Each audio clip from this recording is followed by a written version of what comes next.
श्रीराम समर्थ 14 जुलै. गुरु सांगेल तेच साधन. परमार्थ म्हणजे काय हे मी तुम्हाला अगदी थोडक्यात सांगतो. परमार्थाचे जर काही मर्म असेल तर आसक्ती सोडून प्रपंच करणे हे होय. ज्याने आपल्याला प्रपंच दिला त्यातच तो आहे असे समजून वागले म्हणजे आपल्याला त्याबाबत सुखदुःख बाधत नाही. हे साधण्यासाठी गुरुमुखाने दिलेले परमात्म्याचे नाम आपण घेत असावे. गुरु कुणाला करावे? जिथे आपण समाधान होते तेच गुरुपद म्हणावे. गुरुपद कुठेही एकच असते. गुरुला कुठे आडनाव असते का? गोंदवलेकर गोंदवल्यात राहत असतील तर दुसरा कुणी आणखीन कुठल्या गावी राहत असेल. म्हणून लौकिक आडनाव जरी निराळे झाले तरी गुरुपद हे सर्व काळी अबाधित असेच असते. तुमचे जिथे समाधान झाले त्याला गुरु समजा आणि जो जे साधन सांगेल त्यातच त्याला पहा. त्याच्या देहाकडे पाहू नका. तो लुळापांगळा आहे की काय हे पाहू नका. तो देहाने कसाही असला तरी त्याने सांगितलेल्या साधनात राहा. त्याची लाज जिथून गुरुपद निर्माण झाले त्याला असते. गुरु आज्ञा हाच परमार्थ.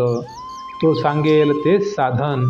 तुम्ही आपल्या मनाने काही ठरवून करू लागलात तर त्यात तुम्हाला यश येणार नाही. अभिमान धरून काही करू लागलात तर ते साधणार नाही. म्हणून अभिमान सोडून गुरुकडे जा. गुरु सांगेल तेच साधन हे पक्के लक्षात ठेवा. खरा परमार्थ हा लोकांना उपदेश करण्यासाठी नाही, तो स्वतः करता आहे. आपला परमार्थ जगाला जितका कमी दिसेल तितका आपल्याला फायदेशीर आहे. जगातल्या मोठेपणात मुळीच सार्थकता नाही. खरा मोठेपणा नसताना उगीच मोठेपणा वाटणे हा तर फार मोठा घात आहे. एकाने कोळशाचे दुकान घातले आणि दुसऱ्याने पेढ्याचे दुकान घातले.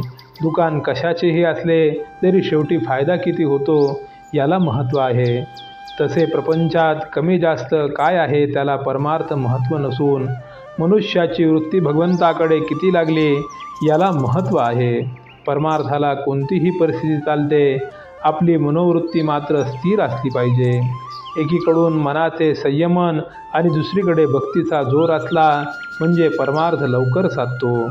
खरोखर परमार्थ इतका सोपा आहे की तो सहज रीतीने करता येतो. पण गंमत अशी की तो सोपा आहे म्हणून कुणीच करीत नाही. प्रपंच हा परमार्थाच्या आडकाठीसाठी नाही, तो परमार्थासाठीच आहे हे पक्के लक्षात ठेवावे.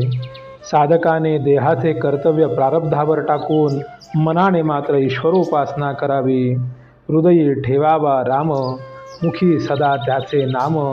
हातात असावे प्रपंचाचे काम, हेच खरे परमार्थाचे मर्म. श्रीराम समर्थ.